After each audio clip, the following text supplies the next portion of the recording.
Report to Emperor Thaddeus Rex concerning the Blüdhafen massacre by Guard Lieutenant Viezmar, 11th of March, year 123 of the Blessed Age, Blüdhafen. Your most esteemed holiness, as per your orders I have written a recollection of the events as I saw them through my very own eyes. I believe that my direct involvement in both the massacre and the events that preceded and directly or indirectly caused it will allow some much needed light to be shed on the mystery. I preemptively apologize for any vulgarities and low-born language, as my studiousness alone cannot deny my origin. First thing that needs to be known is that whilst most consider it two separate, unrelated events, the cult of the Dreamer case and the massacre itself are two halves of the same whole. Had we been more careful and less lenient, it all could have been avoided. All those who are privy to the knowledge hidden from the public blamed the tenebrous, accursed dagger for all the evil that had been done that day. But unlike them, I am of the thought that the dagger was but a potent catalyst that only hastened something that would come sooner or later. No, we opened the gates of evil when we decided that all of those who were once under the control of dark powers would be let back into society without supervision, believing that there wasn't something nefarious and unseen still skulking in their minds and bodies. I have to confess, my Emperor, I had on many occasions found the drastic measures of the Paladin Order detestable, and I was contented that the late Blüdhafen chapter was what I had considered more reasonable. But now I see that what I had seen as ruthlessness was instead prudence. These connections might not be important to the grander scale of things, but I believe you would want to know of them, because if this corruption were to appear again, with this information it could be crushed before it does any harm. In the following words, I'll try to my best memory, retell the events as they had happened, in hope that they will never happen again. It was on 29th of February that it all happened. I was in temporary command of the city guard before a new guard captain was to be elected. The cult of the Dreamer was all but gone, but we were still recovering from the damage they had caused and from the severe winter that was about to end soon. It was then that I had received a cryptic message from a member of the Blüdhafen Paladin chapter. It was strange because the Paladins had stopped telling me anything for months, and the only inside information I had was that a group of paladins from the Sonandorf chapter were on their way here to take it to the capital. The message was short, urging me to meet the man at night near the western city gate. I was to come discreetly, alone, and armed. Ignoring that tingling feeling of dread and uneasiness, I waited until nightfall and went to the meeting place. When I arrived, my contact was there. Were it not for the attributes of his order, I would never have assumed this malnourished raving creature a member of the Paladin Order. When he saw me, he quickly grabbed me by the shoulders and started rambling like a lunatic. Even though his visage and behavior were those of a madman, I quickly realized that whilst his mind and body were obviously tormented, there was very lucid clarity and purpose in his eyes. He was frightened and kept checking if we are truly alone. I didn't understand everything he was saying, and he was often very quickly repeating the same words and phrases, but his overall message was clear. I don't have much time. The chapter has fallen, the seals have been broken, the gate has been opened, it has begun. The city is under siege. Warn the Duke, make him rally the garrison, and call for help. Take this to him, he will understand. With those words, he handed me his holy book. The book was covered in a mass of writhing, moving flesh, and the holy sun symbol on it was replaced by a giant yellow gibbous eye. An eye that was looking right through my soul. It was very difficult to avert one's gaze from the eye, as the longer you looked at it, the more it drew you in and encompassed everything you saw around you. I managed to muster the necessary strength to tear my tabard and cover the book with it, but I was still horrified by this display of devilry. The paladin, whose willpower I now greatly respected, started twitching in agony. I tried to help him, but he shoved me away with a menacing growl. Suddenly, he drew a dagger and stabbed towards me, but before the strike connected, he led the strike away with his other hand, almost as if fighting against himself. He then forced the dagger into my hand and begged me to kill him, saying that he could feel something taking over and that he didn't want to end like the others. Seeing the state he was in and the urgency of the situation, I understood that this was not a time for senseless sentiment, and with a prayer to Zathar, I cut his throat as quickly and painlessly as I could. Understanding the direness of the situation, I started running towards the Duke's keep, but I had to make it through the whole city to get there. And though going around the Paladin Cathedral in the center of the city was the fastest route, I assumed that it would be too dangerous. I emerged from the dark alleyway and saw the beginning of what was to come. The main street was littered with corpses, smoke and fire were enveloping the city in the distance, and I could hear screams of horror and shrieks of murder in the distance. And above it all, like a cyclopean monument of evil, visible from any point in the city, stood the cathedral, no longer the pristine symbol of purity and faith, but a black menacing structure illuminated by the wretched fires of the consumed parts of the city. For a moment I thought of the book at my side and had a vision. I could see the cathedral covered in the same mass of flesh and gore as the book was, but above the utmost spire of the structure I could see the giant glowing yellow eye as well, looking over the city with a cosmic otherworldly purpose. The vision faded in just a blink, but I believe it wasn't just my fantasy, as in the following hours this vision would become reality.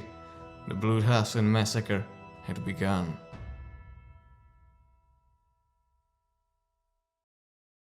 Chronicles of the Blessed Age, The Blüdhafen Massacre Volume 1, written by Royal Chronicle of Wayne of Sivas, 21st of June, year 150 of the Blessed Age, Sonnendorf. The Blüdhafen massacre remains to this day a bloody stain on the history of our great empire, but it is also a reminder of our resolve and faith. This dreadful event began in the eve of the 29th of February, in the year 123 of the Blessed Age, and it remains one of the most terrible atrocities that have happened in the last 150 years of divine rule. The citizens of Blüdhafen were awakened from their sleep in this horrible night by blood-curdling screams of terror and by the bright light of fires. It is not known from whence they came, but the entire city was overrun with horrible monsters and abominations that were slaughtering everyone they came upon, and turning them into twisted, indescribable perversions of their former selves. More than half of the city guard and soldiers were killed in the first hour of the attack, as no one was prepared for an attack of such a scale and nature from inside the city.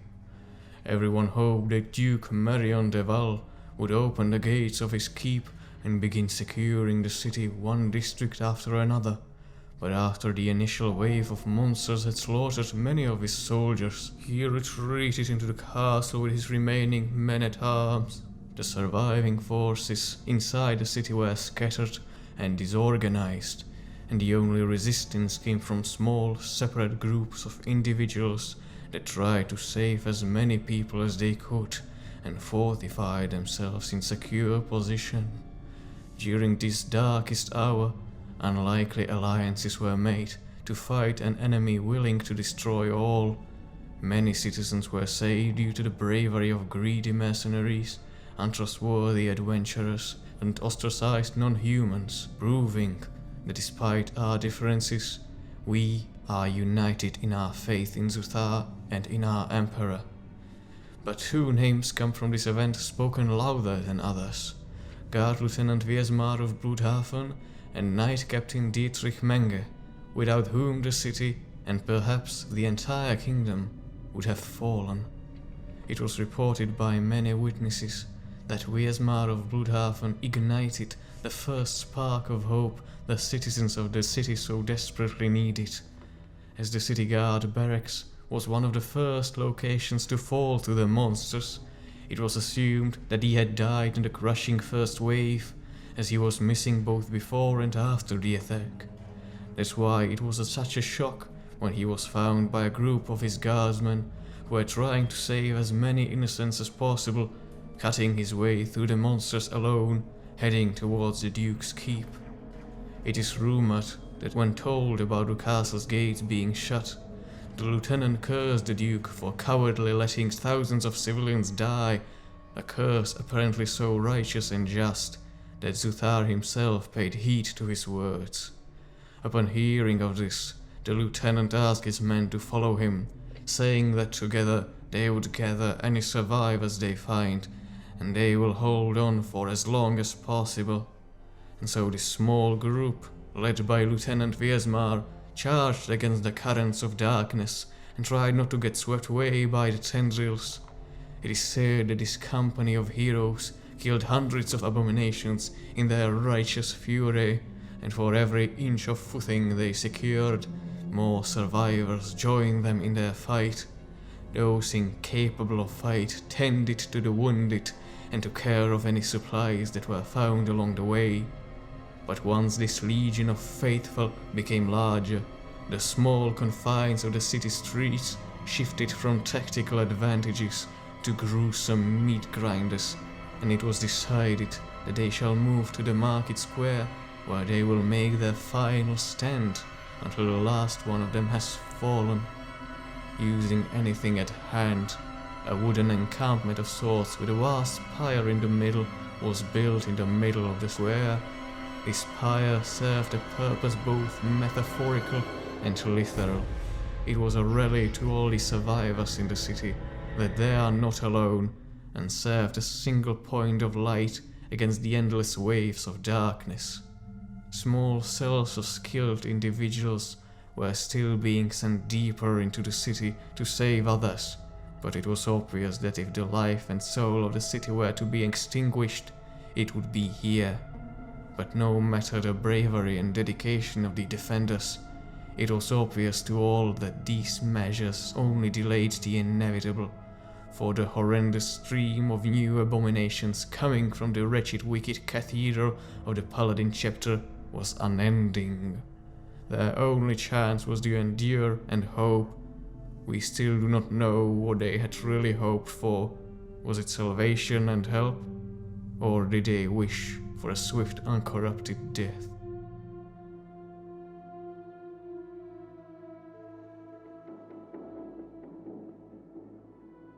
Chronicles of the Blessed Age, The Blüdhafen Massacre, Volume 2, written by Royal Chronicler Voyen of Sivas, 21st of June, year 150 of the Blessed Age, Sonnendorf. The resistance against the dark forces occupying Blüdhafen was now mostly organized and united, but despite their faith and courage, they would succumb to the waves of darkness sooner or later. Many survivors believed that if they endured until dawn, the enemies would crumble under Zuthar's gaze. To their despair, dawn hadn't brought any reprieve from the night, for the horrors they faced shrouded themselves in pure darkness, and no light pierced their wicked aura. But the creatures alone weren't the source of this power. The Paladin Cathedral, in the midst of the town, from whence the pure undiluted evil emanated, was now a horrifying and twisted structure of writhing flesh and non-Euclidean shapes.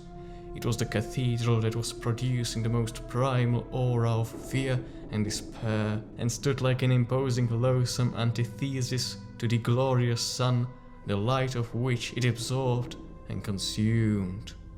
It is for this reason that we don't know for how long the survivors managed to endure, as time and light were no longer a constant during this abhorring siege.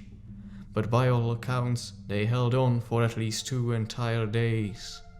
At the end of their desperate struggle, the defenders were exhausted, their numbers dwindling, their supplies running out. Guard Lieutenant Viezmar of Blüdhafen led the defense, and without him, they would have succumbed much earlier. He refused to give up, as the lives of thousands of civilians were depending on him, and both he and his forces were ready to give up their own lives for another hour of fleeting hope. But then suddenly, the attacks stopped. The defenders hoped that perhaps a dent was finally made in the enemy's numbers, a thing that was deemed impossible. But it was soon revealed that this was just a short calm before an oncoming storm of destruction, as the first indescribable behemoths of corruption appeared from the lost streets of the city. The survivors realized that the abominations were just amassing their forces for one final attack, one they couldn't possibly survive. The eldritch leviathans went through the lines of defenders like a knife, and the retreat and regroup were soon ordered. It was just minutes before the monsters massacred their way to the innocent citizens hiding in that haphazard fort of wooden palisades and began slaughtering them. Men, women, children, elders, humans, dwarves, elves, all grabbed whatever weapon they had at hand and joined the defenders in their futile last stand against the darkness.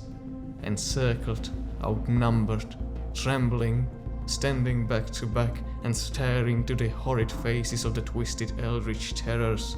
This was the twilight of Blüdhafen's desperate resistance.